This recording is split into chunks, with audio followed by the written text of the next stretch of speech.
ഒരു വ്യക്തി ആഭരണമായി ഉപയോഗിച്ചുകൊണ്ടിരിക്കുന്ന സ്വർണമോ വെള്ളിയോ കയ്യിലുണ്ടെന്ന് കരുതുക. അവയ്ക്ക് ആ വ്യക്തി സക്കാത്ത് നൽകേണ്ടതുണ്ടോ? ഒരു വ്യക്തി ഉപയോഗിക്കുന്ന സ്വർണത്തിന്റെയും വെള്ളിയുടെയും ആഭരണങ്ങളുടെയും മേൽ ഒരാൾ സക്കാത്ത് നൽകുന്നതിനെ സംബന്ധിച്ച് പറയുകയാണെങ്കിൽ അതിൽ അഭിപ്രായ വ്യത്യാസമുണ്ട്. ഒരു വിഭാഗം പണ്ഡിതന്മാർ പറയുന്നത് സക്കാത്ത് നൽകേണ്ടതില്ല എന്നും ഉപയോഗത്തിലുള്ള സ്വർണത്തിനും വെള്ളിക്കും സക്കാത്ത് നൽകേണ്ടതില്ല. പക്ഷെ മറ്റൊരു വിഭാഗം പണ്ഡിതന്മാർ പറയുന്നത് ധരിക്കുന്ന സ്വർണ്ണാഭരണങ്ങൾക്കും സക്കാത്ത് നൽകേണ്ടതുണ്ട് എന്നാണ്. അതിന് തെളിവായി ഖുർആനിലെയും ഹദീസിലെയും ചില വചനങ്ങൾ അവർ പറയുന്നുണ്ട്. ഉദാഹരണത്തിന് ഖുർആനിലെ 9-ാം അധ്യായം 34-35 വചനങ്ങളിൽ അള്ളാഹു ഇപ്രകാരം പറയുന്നു: സ്വർണവും വെള്ളിയും നിക്ഷേപമാക്കി വെക്കുകയും അള്ളാഹുവിന്റെ മാർഗത്തിൽ അത് ചെലവഴിക്കാതിരിക്കുകയും ചെയ്യുന്നവരാരോ അവർക്ക് വേദനയേറിയ ശിക്ഷയെപ്പറ്റി സന്തോഷവാർത്ത അറിയിക്കുക. നരകാഗ്നിയിൽ വെച്ച് അവ ചുട്ടുപഴുപ്പിക്കപ്പെടുകയും എന്നിട്ട് അതുകൊണ്ട് അവരുടെ നെറ്റുകളിലും പാർശ്വങ്ങളിലും മുതുകുകളിലും ചൂടുവെക്കപ്പെടുകയും ചെയ്യുന്ന ദിവസം അവരോട് പറയപ്പെടും, നിങ്ങൾ നിങ്ങൾക്ക് വേണ്ടി തന്നെ നിക്ഷേപിച്ചു വെച്ചതാണിത്, അതിനാൽ നിങ്ങൾ നിക്ഷേപിച്ചു വെച്ചിരുന്നത് നിങ്ങൾ ആസ്വദിച്ചുകൊള്ളുക. അതുകൊണ്ട് ആരെങ്കിലും സ്വർണവും വെള്ളിയും നിക്ഷേപമാക്കി വെക്കുകയും അതിൽ സക്കാത്ത് നൽകാതിരിക്കുകയും ചെയ്യുന്നവർക്ക് നരകാഗ്നിയിൽ വെച്ച് ചുട്ടുപഴുപ്പിക്കപ്പെടുന്ന വേദനയേറിയ ശിക്ഷ നൽകുമെന്നാണ് ഇവിടെ പറയുന്നത്. അതുകൊണ്ട് ഈ വചനത്തിന്റെ അടിസ്ഥാനത്തിൽ സ്വർണവും വെള്ളിയും നിത്യോപയോഗത്തിൽ ഉണ്ടെങ്കിലും ഇല്ലെങ്കിലും സക്കാത്ത് നൽകണമെന്നാണ് അവർ പറയുന്നത്.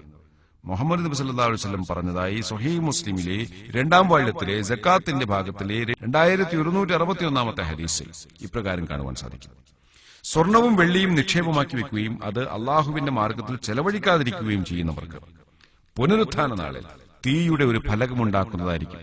എന്നിട്ട് ആ നരകാഗ്നിയിൽ വെച്ച് അവ ചുട്ടുപഴുപ്പിക്കപ്പെടുകയും എന്നിട്ട് അതുകൊണ്ട് അവരുടെ നെറ്റുകളിലും പാർശ്വങ്ങളിലും മുതുകുകളിലും ചൂടുവെക്കപ്പെടുകയും ചെയ്യുന്നതാണ്.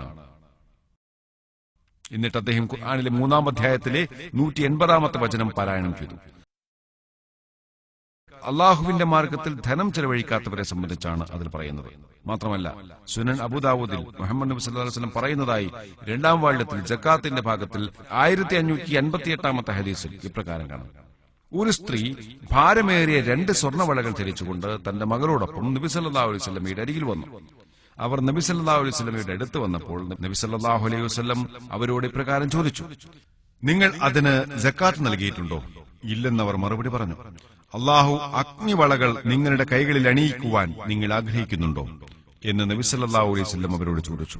ഉടൻ തന്നെ ആ സ്ത്രീ വളകൾ ഊരി നബി സല്ലല്ലാഹു അലൈഹി വസല്ലമയ്ക്ക് കൊടുത്തുകൊണ്ട് ഇപ്രകാരം പറഞ്ഞു: ഞാൻ അള്ളാഹുവിന്റെയും അവന്റെ ദൂതന്റെയും മാർഗത്തിലേക്ക് ഇത് നൽകുന്നു.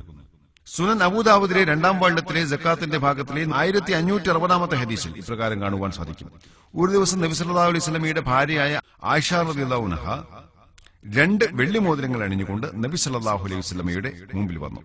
നബി സല്ലല്ലാഹു അലൈഹി വസല്ലമ അടുത്തു വന്നപ്പോൾ ആ 2 വെള്ളി മോതിരങ്ങൾ കണ്ടു. അത് കണ്ടപ്പോൾ അദ്ദേഹം ചോദിച്ചു: എന്താണത്? ഇത് ഞാൻ സ്വന്തമായി നിർമ്മിച്ചതാണ്. അള്ളാഹുവിന്റെ ദൂതരെ, ഇത് ഞാൻ നിങ്ങൾക്കായി ഉണ്ടാക്കിയതാണ് എന്നവർ മറുപടി പറഞ്ഞു. ഇതിനുള്ള സക്കാത്ത് നൽകിയോ എന്ന് നബി സല്ലല്ലാഹു അലൈഹി വസല്ലം ചോദിച്ചു. ഇല്ല, അല്ലെങ്കിൽ അള്ളാഹു ഉദ്ദേശിക്കുന്ന എന്താണോ അങ്ങനെയാകട്ടെ എന്നവർ. മുഹമ്മദ് നബി സല്ലല്ലാഹു അലൈഹി വസല്ലം പറഞ്ഞു: നിങ്ങളെ നരകത്തിലേക്ക് നയിക്കുവാൻ ഇതുതന്നെ മതിയാവുന്നതാണ്. അതുകൊണ്ട് ഈ ഹദീസുകളുടെ പിൻബലത്തിൽ പണ്ഡിതന്മാർ പറയുന്നത് സക്കാത്ത് എന്നത് സ്വർണവും വെള്ളിയും അടങ്ങിയിരിക്കുന്ന നിത്യോപയോഗത്തിലുള്ള ആഭരണങ്ങളുടെ മേൽ നിർബന്ധമാണെന്നാണ്. അഭിപ്രായ വ്യത്യാസമുണ്ടെങ്കിലും പണ്ഡിതന്മാരുടെ 2-ാമത്തെ വിധിയായ സക്കാത്ത് നിർബന്ധമായ കാര്യമാണ് എന്നത് കൂടുതൽ ബലമുള്ളതും കൂടുതൽ ശരിയുമാണ്. പക്ഷെ ജനങ്ങൾ കൂടുതൽ പറ്റുന്നതും ഇതാണ്. മാത്രമല്ല സക്കാത്ത് നൽകുന്നതിൽ നിന്നും മാറി നിൽക്കുന്നതിനേക്കാൾ അത് നൽകുന്നതാണ് നല്ലത്. കാരണം പ്രതിഫലം ലഭിക്കുന്ന ഒരു കാര്യമാണത്.